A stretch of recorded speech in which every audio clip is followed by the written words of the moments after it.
Já, takk fyrir það og gaman að vera með ykkur og sjá svona marga hérna í þróunarsalnum.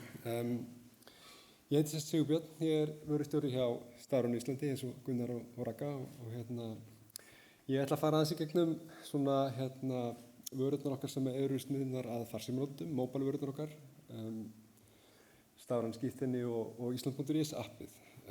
Og þessi umræða sem sagt, að vera með ríkið í vasanum, þetta er svolítið skemmtileg frasi sem við erum búin að hafa svona svolítið á baku eyrað í vöruþróunar fasanum fyrir appið og það er svona, hefur stundum komið upp að fólk er ekki alveg sammála hvort það sé yfir höfuð góð eða slæm hugmynd að vera með ríkið það nálægt sér að það sé komið honum í vasan hjá manni sko.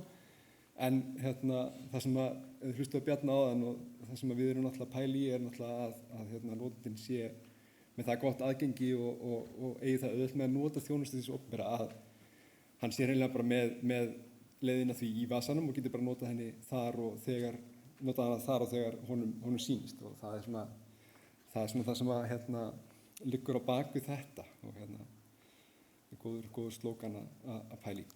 Ég ætla að byrja á appinu. Sem sagt, Ísland.is appið er eins og þið munu heyra það er nátengt mínum síðum mörguleiti nema hvað það er náttúrulega sérst niður að native mobile stýrikerfum, farsímum og þetta er smáforrit fyrir Android og Apple farsíma. Við gáfum það fyrst út í mars í vor, þá var það búið að vera í beta í gott hálft ár þannig að það var orðið töluvert mikið testað af töluvert stórum hópi notenda bæði út í bæ og líka innan ríkisins og það býður bara upp á opinbera þjónustu beint í símann og þið munum kannski svona sjá og gera ykkur grein fyrir því að við erum svolítið selektív eða svona við erum pínu pikki á það hvaða use case við tökum inn í appið. Það er svona kannski svona ákveðin díalóg sem að við erum með í gangi líka að við erum ekkert endilega að steypa öllu inn í appið sem þið sjáum á mínu síðum. Við svona einblínum svolítið á þessi mobile notkuna tilvik. Aðeins svona hönnunar og útfærslu fasan appið er eins og mínu síður hannað innan hönnunarkerfis Ísland.is. Við erum með sérstakt kerfi fyrir mobile, sérstakann kafla í kerfinu okkar og hönnunarkerfið byggir náttúrulega á stöðlum aðgengismál og stafræna hönnun. Kóðin er skrifaður í React Native, ég ætla svo sem ekki að dýfa mig mikið ofan í tæknitalið hérna í dag, en þannig að gefur okkur tækifæri á að þróa hratt fyrir bæði plattformin sem er mjög jákvætt og getum hreyft okkur hratt þannig. Það nýtir innskráningu þjónustuna eins og veflausnir okkar gera líka og það hefur undirgengist töluvert af úttektum þriðju aðila öryggismál, bæði appið sjálft og líka auðvitað þjónustuna sem það nýtir sér og byggir á eins og innskráningu þjónustan og stafræna ökuskírteinin. Allt þetta hefur verið tekið út og stuðlar að því að við erum með öruggan hugbúnað í umferð. En af hverju þarf ríkið það? Það er kannski svona spurning sem að sumir spyrja sig og þá mætti kannski spyrja á móti hvort að ríkið eigi í rauninni að veita eins góða þjónustu og við viljum að gera. Að notendur eru í farsímanum og er þá ekki borðleggjandi að ríkið sé það líka með þá þjónustu sem á við á farsíma. Það er svona svolítið röksemdafærslan á bak við það að vera með ríkisapp og kostir fyrir almenning eru náttúrulega ótvírætt hagræði og þægindi að því að geta nýtt sér þessa þjónustu í símanum, tímasparnaður. En það er líka kostir fyrir stofnanirnar til þess að í rauninni fá þennan vettvang til þess að nálgast fólk á ferðinni og þar sem það er með sína notkun. En líka til þess að svona þróa sig, tækifæri til þess að þróa sig í notendamiðri þjónustu með okkur sem að við náttúrulega erum að leggja gríðarlega mikla áherslu á. Appið er náttúrulega fyrst og fremst fyrir almenning. Það einfaldar stofnunum að veita þjónustu, gefur aðgang að mikilvægum þjónustu sem boðið upp á í appinu eins og stafræna pósthólfinu, tilkynningum þjónustu, umsóknum og stöðu þeirra. Það er gott að fylgjast með til dæmis stöðunni á fæðingarorlofsumsókninni í appinu og svo stafræna skírteini sem við hugum betur á eftir. Og svo eru þarna fleiri þættir eins og bara notendaupplýsingar úr þjóðskrá og ýmsar notenda- og samskiptastillingar og fleira. Örstuðum það sem er framundan hjá okkur. Við viljum innleiða fleiri verðmundatilkynningar eins og Andri minntist aðeins á í byrjun dags að það verður gaman þegar við getum farið að láta fólk vita að vegabréfið sé að renna út áður en það gerir það og að bíllinn eigi að fara í skoðun. það eitthvað sem klárlega á dagskrá hjá okkur. Okkur langar til að fara að auka aðeins framboðið af opinberum upplýsingum sem við birtum í appinu. Til dæmis ætlum við að fara að birta upplýsingar ökutæki, upplýsingar fasteignir í eigu notandans, forsjártengsl og fleira. Og svo erum við að fara og erum í miðjunni á innleiðingu á fleiri skírteinum, eins og Ragga minntist á áðan. Og ég ætla þá að snúa mér svona meira að skírteinunum, stafrænu skírteinunum. Stafræn skírteini eru einfaldlega stafræn útgáfa af hefðbundnum skírteinum og nærtækasta dæmið til þess að minnast á eiginlega bara stafræna ökuskírteini sem að flestir þekkja orðið mjög vel. Það hefur náð töluvert mikilli útbreiðslu. Við veljum skírteini til þess að útfæra stafrænt í samstarfi við þjónustustofnanirnar sem eru útgefendur skírteinanna. Og við erum með fókus á innlendanotkun og það kemur svolítið til að því að alþjóðlegir staðlar í svona skírteinaútgáfu eru svona rétt að slíta barnsskónum. Það komin ISO-staðall fyrir ökuskírteini en hann hefur verið útfærður á mjög fáum stöðum til þessa en mikil vinna í gangi sem við erum sjálfsögðu líka að fylgjast með. Og einhverjir kannski hafa heyrt umræðan það að fólk sé að mæta á bílalegur á Ítalíu eða að Spáni og reyna að leigja sér bíl og ætla að sýna stafrænu ökuskírteini og lenda í vandræðum af því að það ekki tekið gilt í útlöndum. Og það eitthvað sem stendur til bóta á næstu árum, myndi ég segja, og við erum að taka þátt í verkefnum alþjóðavísu sem að snúa því að innleiða lausnir sem munu virka á milli landa. En það eru til þess að gera þungverkefni og taka tíma. Þannig að það mun koma. En þessi innlendu réttindaskírteini eins og við köllum þau, einhvers konar réttindi sem þú hefur sem borgari, ökuskírteini til dæmis, sem veita aðgang að þjónustu, staðfesta ákveðin réttindi, það þetta svæði sem við höfum verið að vinna mest í og verðum að vinna í á næstunni. Varðandi notandann, þá þetta alltaf svipuð leið sem að notandinn fer til þess að nálgast og nýta sér þessi skírteini. Við birtum það sem við köllum yfirlit yfir réttindin í framendunum okkar, appinu og mínu síðu. Til dæmis yfirlit yfir ökuréttindi og notandinn getur farið bæði í appið og mínu síðu til þess að færa skírteinið í veskisapp í snjallsímanum sínum og getur þá framvísa skírteininu og eins og hann vanur.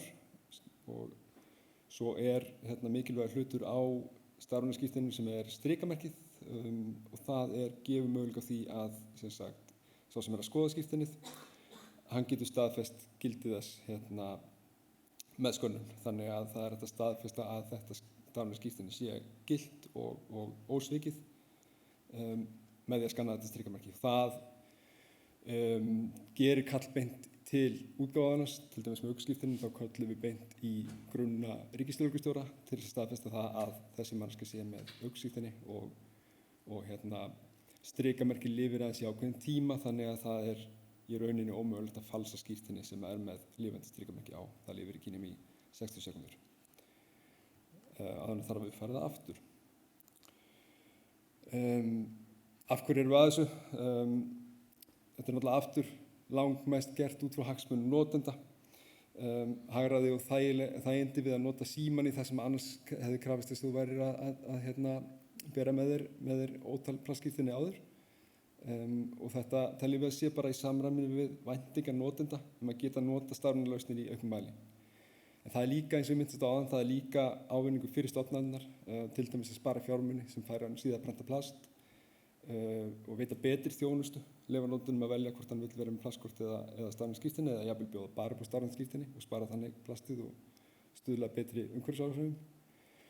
Og svo þetta sem ég minntist á áðan með skönnunina, að það gefur í rauninni möguleikann á öryggi sem að næst ekki með plastkorti að í rauninni bjóða upp á rafræna staðfestingu á kortinu á staðnum. Og þetta til dæmis eitthvað sem hefur verið notað, eins og ég minnist á eftir, líka notað í undanförnum 2 kosningum á Íslandi, að þar voru tekin gild stafræn ökuskírteini, bæði sveitarstjórnarkosningum í fyrra og alþingiskosningum í vor og var töluverður fjöldi fólk sem notaði það. Og við höfum oft sagt að fólk snýr ekki við til að sækja ökuskírteinið eða keyrir á stað en það færu fæstir langt á þess að vera með símann með sér og þar af leiðandi ertu komin með stafræna ökuskírteini þannig að það svona svolítið kristallast rökin fyrir því.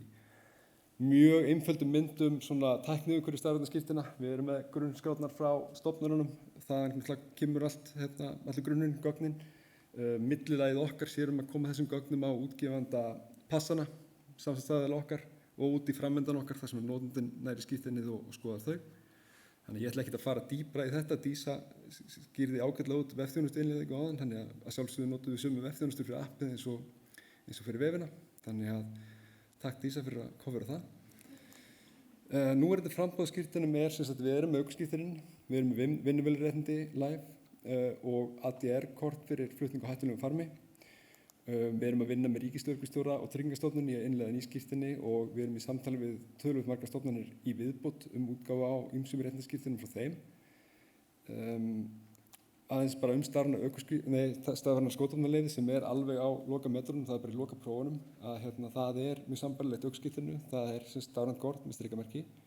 Býður upp á staðfestingu með skönnun, það gefur yfirlit yfir réttindi, hvaða skotvopn þú mátt vera með og listar upp hvaða skotvopn eru skráð af því sem notanda. Þannig að það rétt að koma. Nokkrar tölur stafrænu skírteinin okkar. Við erum með milli 150 og 60.000 skírteini gefin út, langmestu ökuskírteini ennþá. Appið virt hjá rúmlega 40.000 notendum, tekkaði í gær, nýskriðin yfir 40.000 og fer hækkandi hratt. Það voru 20.000 mann sem auðkendu sem með stafrænu skírteinum á kjörstað, bæði fyrra og í vor, sem var mjög skemmtilegt og síðan við gáum appið út, erum við búin að birta yfir 4 milljónir skjala í pósthólfum sem hafa verið aðgengileg í gegnum appið. Og hún alveg búin, en við getum náttúrulega aldrei unnið þessu verkefni alein hjá Stafrænu Íslandi. Við erum með frábæran hóp af samstarfsaðilum sem eru að útfæra þetta með okkur.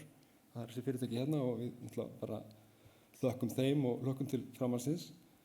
Og bara rétt áður en ég klára, ég veit ég alveg klára tímann, þá vil ég bara hvetja ykkur til að fara inn á Play eða App Store, sækja appið ef þið ekki búin að því og segja vinum ykkur líka að fara á downloadaði endilega. Takk fyrir mig. Einhverjar spurningar?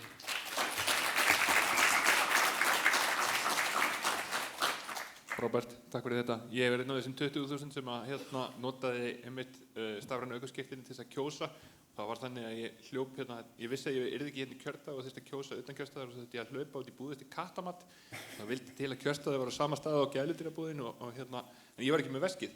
Þannig að ég fór bara upp og athugaði hvort þetta væri hægt og eiginlega svona miðað við umræðinu þá kom það mér á óvart að já, þetta var bara ekkert mál og bara eins og framtíðin væri komin. Þannig að takk fyrir það. Við erum með spurningar. Ein geta öll opinber skírteini fengi birtingu í appinu? Í rauninni ekki, vegna þess að til dæmis ef við hugsum hluti eins og vegabréf, þá liggur svolítið eðli þess að það þarf að virka á milli landa, þannig að það erfitt fyrir okkur á þessum tímapunkti að gera það, þó að ég held að í framtíðinni þá munum við sjá stafræn vegabréf. En þannig að þegar við erum að tala skírteini á því kaliberi, svona opinber skilríki, þá heldur við séum ekki alveg komið þangað, þó svo ökuskírteini sé vissulega nota þannig hér. En svona það sem við köllum þessi réttindaskilríki, eins og til dæmis skotvopnaleyfið, þau geta vissulega, það bara að sækja samstarfi eins og fyrir aðrar vörur hjá okkur og við bara skoðum það. Akkurat. Annað líka bara, ég veit að Ísland.is vel móbilhæfur vefur og ég vissum að þú oft fengið þessa spurningu áður en getur kannski bara farið yfir létt af hverju við viljum móbilapp og hvað móbilapp gefa okkur meira heldur en bara að vera með móbilútgáfurnar af vefsíðunni. Já, kannski sem ég kom aðeins inn á í upphafi var að við viljum ná að einblína á þessi svona verðmætustu móbilnotendatilvik. Til dæmis eins og þessar tilkynningar sem ég minnst á áðan, að geta sendar út, targeterað frá appi og auðvitað að gefa svona handhægan aðgang. Það snýst líka bara þægindi, að það sé þægilegt að skrá sig inn, gera það með fingrafæri, gera það með augskanna og ert komin inn. Það svona bara aðalrökin myndi ég segja væri bara hagræði þægindi. Robert, takk fyrir kærlega.